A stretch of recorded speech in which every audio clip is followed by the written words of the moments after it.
Why is it that the role of government in education has been increasing? Why is it that the parents have been given less control and the administrators more? And the increasing role of government in education is true not only at the elementary level, not only at the secondary level, it's also true at the university and college level.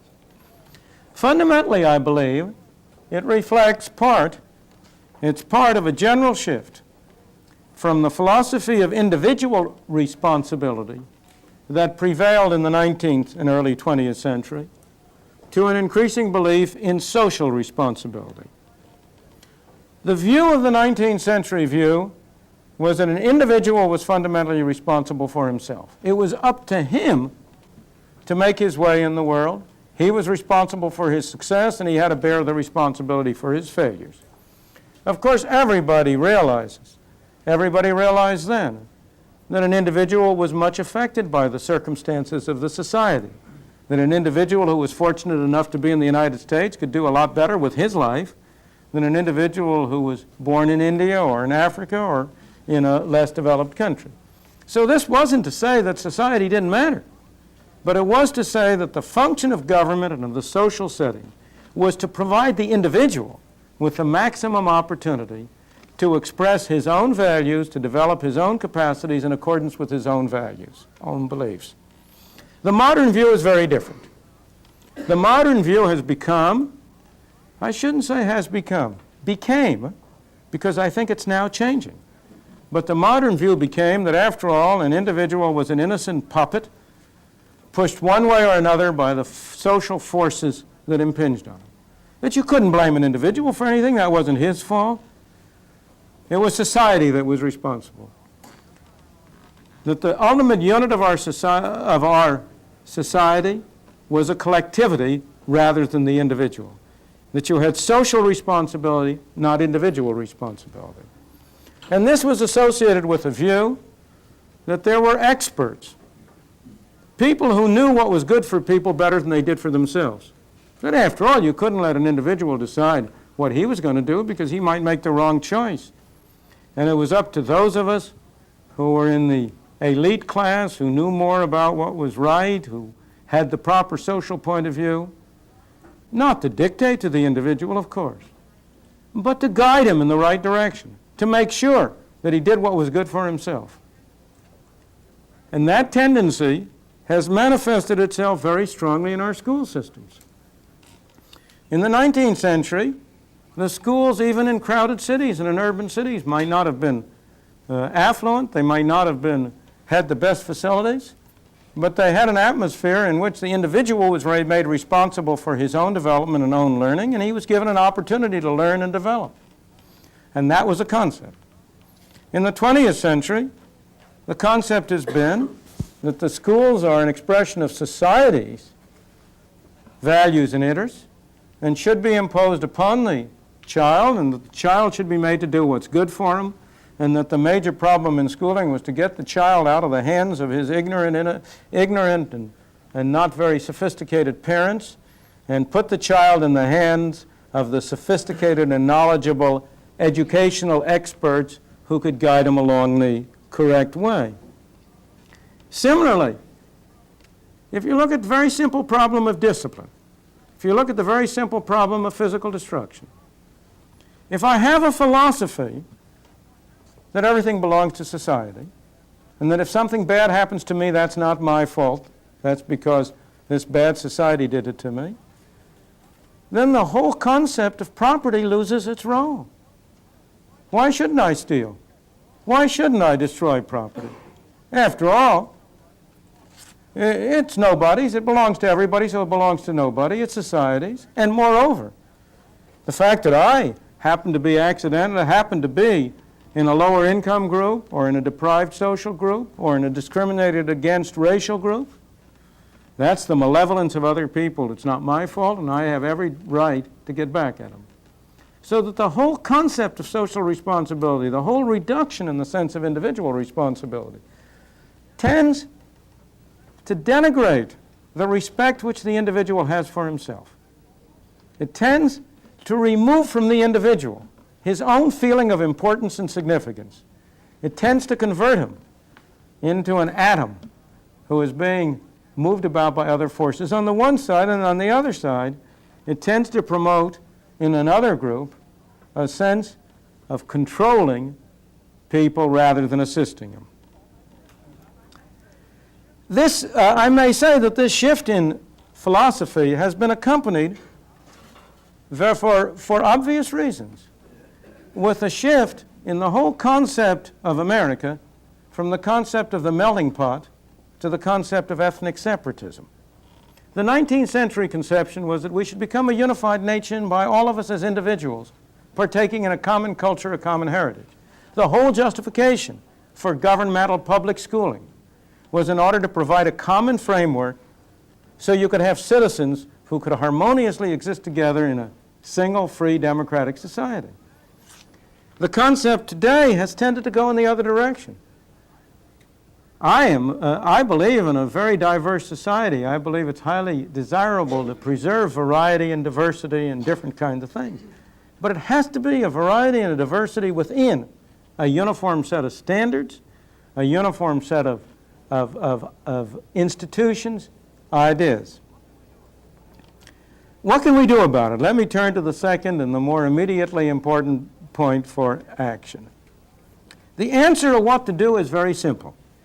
There is no difficulty in saying what changes would alter beyond belief the character, quality, and climate of education. But the problem of how to get that done is not easy and not straightforward. The crucial problem, the problem that I feel most frustrated about, is the political problem of getting done what needs to be done. The way to bring learning back into the classroom, the way to make sure that schools are responsive to the needs of the children they have in their classroom, is to give parents more power, more control over their own children's schooling.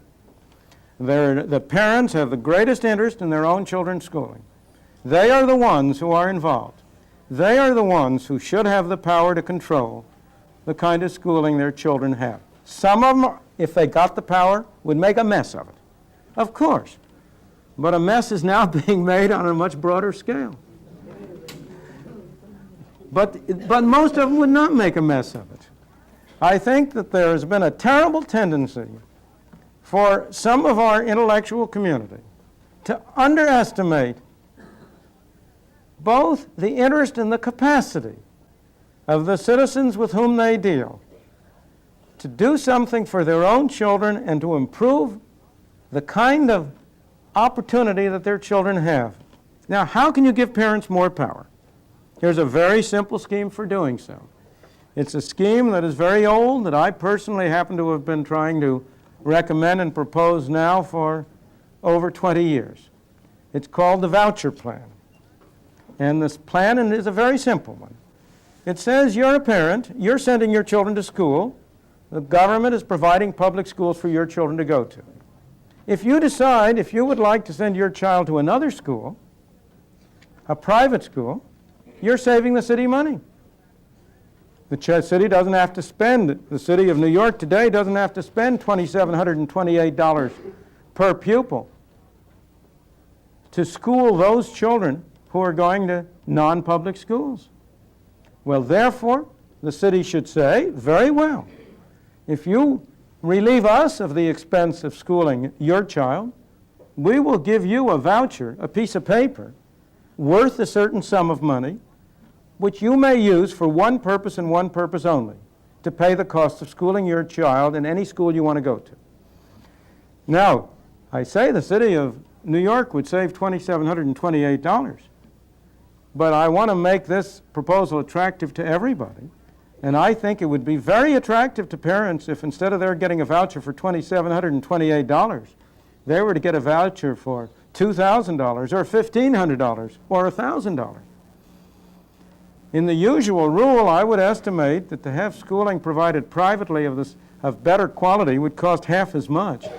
So that if you gave parents $1,500, they would be able to acquire with that better schooling than they're now getting for the $2,700 that is being spent on their account. Well, then the voucher scheme would say, any parent who chooses to send his child to a school other than the governmental public school is entitled to a voucher which he can use for the payment of tuition and costs at that school. It's exactly the same principle that was applied after World War II and much more recently in the so-called GI Bill for returning veterans. They chose their school. This was at the college level. They went to the University of Chicago, or they went to Notre Dame, or they went to NYU or City College, or wherever they went to, and they were entitled to receive, as long as they could show they were going to school, they were entitled to receive so much per month. In that case, a voucher covered not only tuition, but also living expenses. That's in its simplest form the idea of the voucher plan.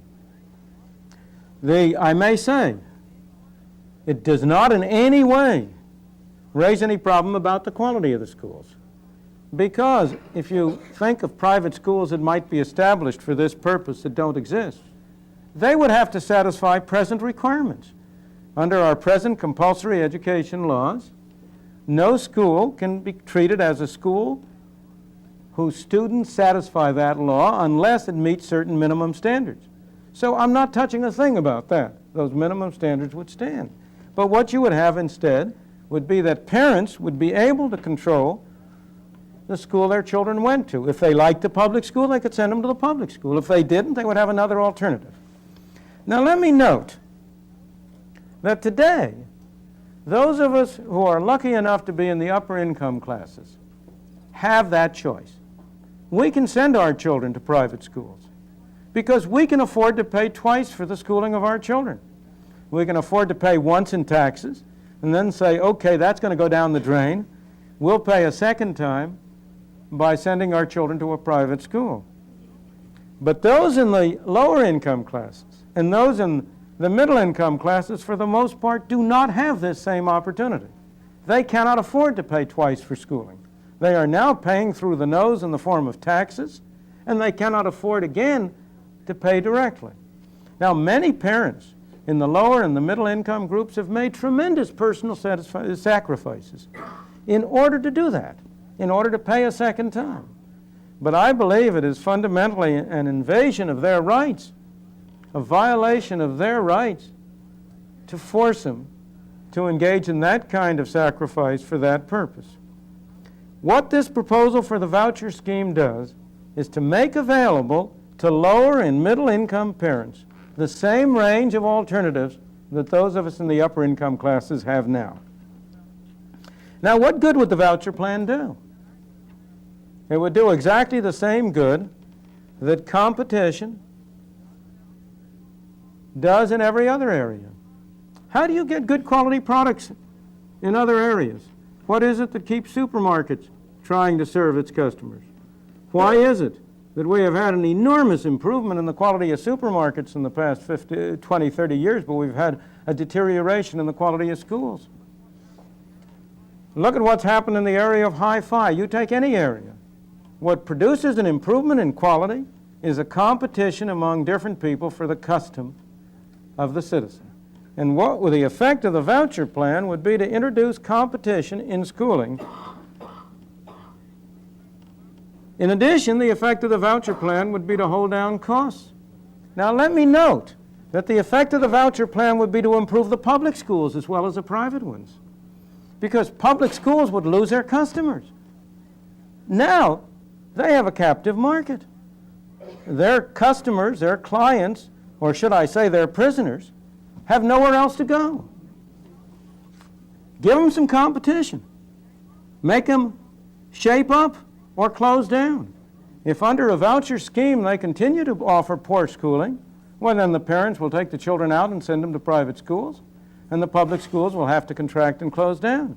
In reaction to that, the public schools would have an enormous incentive to improve the quality of their education.